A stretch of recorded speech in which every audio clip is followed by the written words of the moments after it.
नमस्कार दोस्तों, स्वागत है आपका सफ़रनामा क्लासेस यूट्यूब चैनल में।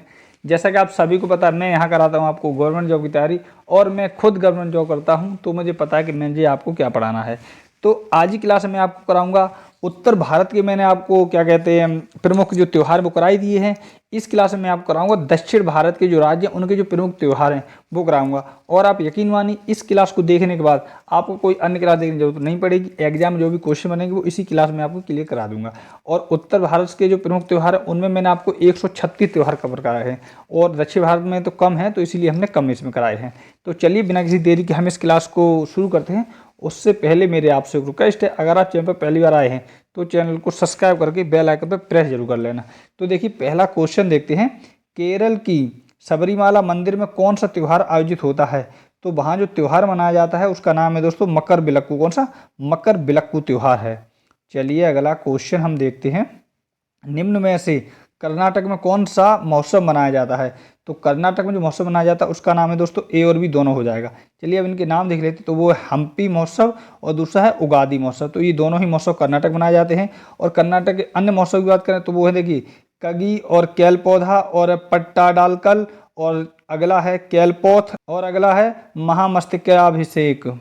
चलिए अगला क्वेश्चन हम देखते हैं, नए साल के रूप में केरल में कौन सा त्यौहार मनाया जाता है?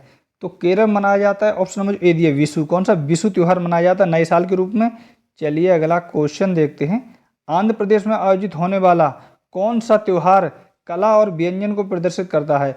तो उस दोस्तों त्यौहार का नाम है रॉयलसीमा फूड एवं डांस फेस्टिवल। ऑप्शन नंबर जो बी है ये बिल्कुल सही हो जाएगा। चलिए अगला हम क्वेश्चन देखते हैं, सूर्य शास्त्रीय नृत्य महोत्सव प्रत्येक वर्ष कहाँ पर आयोजित किया जाता है? तो ये किया जाता है ऑप्शन नंबर जो डी दिया तिरुवनंतपुरम में। कहाँ किया जाता है? तिरुवनंतपुरम में। और ये किस देश की राजधानी हमें बताएं? देश नहीं प्रदेश की है, लेकिन आपको बताना पड़ेगा। अगला क्वेश्चन है, तमिलनाडु में मनाने जाने वाला पोंगल किस तरह का त्यौहार है? तो ये जो पोंगल है वो है दोस्तों फसल का त्यौहार। कौन सा? फसल का त्यौहार। ऑप्शन नंबर जो बी है ये बिल्कुल सही हो जाएगा। और चलिए अब इसके बाद डिटेल जान लेते हैं। यह त्यौहार 4 दिनों तक चलता है। तो इनके जो चारों दिन नाम अलग अलग होते हैं। पहले होगा इसका भेंगी पोंगल, दूसरे दिन होगा सूर्य पोंगल, तीसरे दिन होगा मट्टू पोंगल और चौथे दिन होगा कन्या पोंगल। तो ये हो गया पूरा डिटेल। चलिए अब हम अगला क्वेश्चन देखते हैं, निम्न में से उड़ीसा में कौन सा त्यौहार मनाया जाता है? उड़ीसा में दोस्तों कोणार्क फेस्टिवल। कौन सा?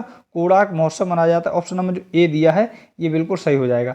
चलिए अब उड़ीसा के अन्य त्यौहार देख लेते हैं। तो उनके नाम है पुरी रथ यात्रा और राजा परवा, अगला है मिट्टी कला महोत्सव और लास्ट है कलिंग महोत्सव। ठीक है। चलिए अगला हम क्वेश्चन देखते हैं, ओणम त्यौहार किस राज्य में मनाया जाता है? तो ओणम जो है दोस्तों वो मनाया जाता है केरल में। कौन सा? केरल मनाया जाता है ये ओणम त्यौहार।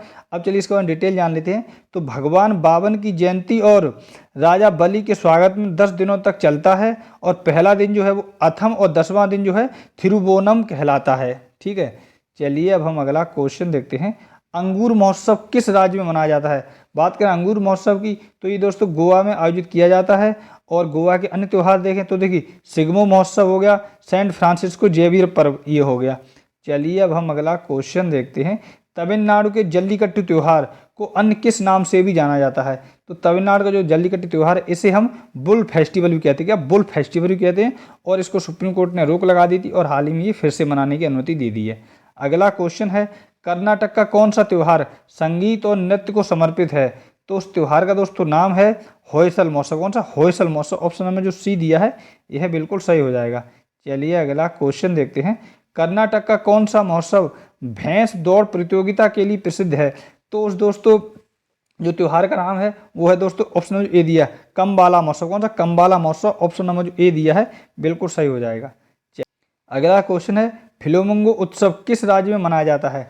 तो वो दोस्तों राज्य है उसका नाम है दोस्तों ऑप्शन नंबर ए दिए आंध्र प्रदेश। कौन सा? आंध्र प्रदेश मनाया जाता है। बात करें आंध्र प्रदेश के अन्य महोत्सव की तो देखिए दुर्गम्बा, यलम्मा जात्रा और क्या कहते हैं कल्याणोत्सवम, ये हो गए क्या कहते हैं आंध्र प्रदेश के अन्य त्यौहार।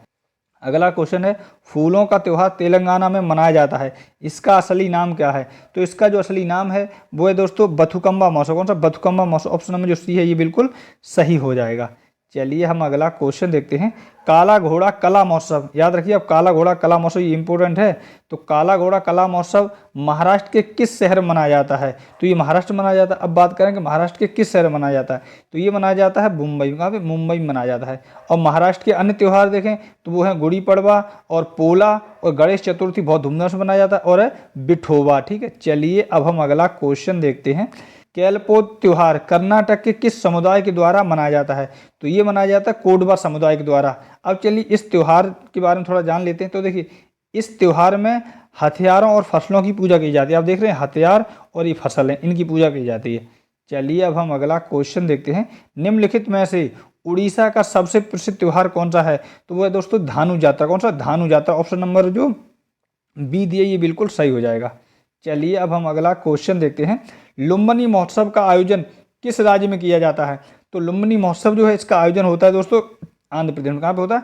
Andhra Pradesh. Option number C है बिल्कुल सही हो जाएगा। आप बिहार देख के बिहार ना कर देना, गलत हो जाएगा। लुम्बिनी जो है वो आंध्र प्रदेश में महोत्सव होता है। चलिए अगला क्वेश्चन हम देखते हैं।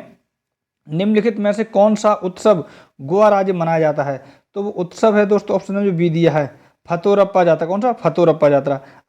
अब गोवा के अन्य महोत्सव देखें तो देखिए बोडरम हो गया, साओ जोजाओ हो गया और थ्री किंग्स हो गया। चलिए अब हम अगला क्वेश्चन देखते हैं। तेलंगाना का सबसे बड़ा मेला कौन सा है जिसका आयोजन कुंभ जैसा होता है? तो तेलंगाना का, ये दक्षिण भारत का। तो वो जो मेला है दोस्तों ये देखिए मेदराम यात्रा। कौन सा? मेदराम यात्रा महोत्सव। चलिए अगला क्वेश्चन देखते हैं। अजंता एलोरा अंतर्राष्ट्रीय महोत्सव का आयोजन कहाँ किया जाता है? तो ये किया जाता है दोस्तों महाराष्ट्र में। कहाँ पे किया जाता है? महाराष्ट्र में। चलिए अब हम अगला क्वेश्चन देखते हैं। नुआखाई उत्सव, नुआखाई उत्सव किस राज्य का प्रसिद्ध त्यौहार है? तो यह है दोस्तों उड़ीसा का एक प्रसिद्ध त्यौहार जो फसल के लिए प्रसिद्ध है। चलिए अगला क्वेश्चन देखते हैं। आंध्र प्रदेश का कौन सा महोत्सव भगवान श्रीनिवास को समर्पित है? तो वो उत्सव है उसका नाम है दोस्तों ये तिरुपति महोत्सव। कौन सा? तिरुपति महोत्सव। ऑप्शन नंबर जो सी दिया है ये बिल्कुल सही हो जाएगा। अगला क्वेश्चन है उगादी त्योहार किन भारतीय राज्यों में नववर्ष के रूप में मनाया जाता है? तो उन राज्यों के नाम पूछा है, इसका नाम है उगादी। ये नववर्ष के रूप में मनाया जाता है। तो किन किन राज्यों में मनाया जाता है? तो ऑप्शन नंबर जो डी दिया ये वाला इसका सही हो जाएगा, ये सभी। तो देखिए तेलंगाना में मनाया जाता है, कर्नाटक में मनाया जाता है और आंध्र प्रदेश में। इन तीनों ही प्रदेश में ये नववर्ष के रूप में मनाया जाता है उगादी त्योहार। चलिए अब हम अगला क्वेश्चन देखते हैं। एलिफेंटा महोत्सव किस राज्य में मनाया जाता है? तो वो दोस्तों राज्य उसका नाम है महाराष्ट्र। महाराष्ट्र मनाया जाता है एलिफेंटा महोत्सव। तो ये थे दोस्तों हमारे दक्षिण भारत राज्य के जो भी प्रमुख क्या कहते हैं त्यौहार हैं वो। उम्मीद करता हूँ ये जो क्लास आपके लिए हेल्पफुल साबित होगी। और इस क्लास में मैंने आपको 50 से ज़्यादा दोस्तों करा दिए होंगे जो महोत्सव हैं। तो चलिए मिलते हैं नेक्स्ट क्लास में। तब तक आप अपना और अपनी फैमिली का अच्छे से ख्याल रखिए। और आप जिस तरीके से हमें सपोर्ट बना के आए हैं उसी तरह का सपोर्ट आगे बनाए रखें। चलिए आप अपना ख्याल रखें और अपने एग्जाम तैयारी अच्छे से करते रहें। धन्यवाद दोस्तों।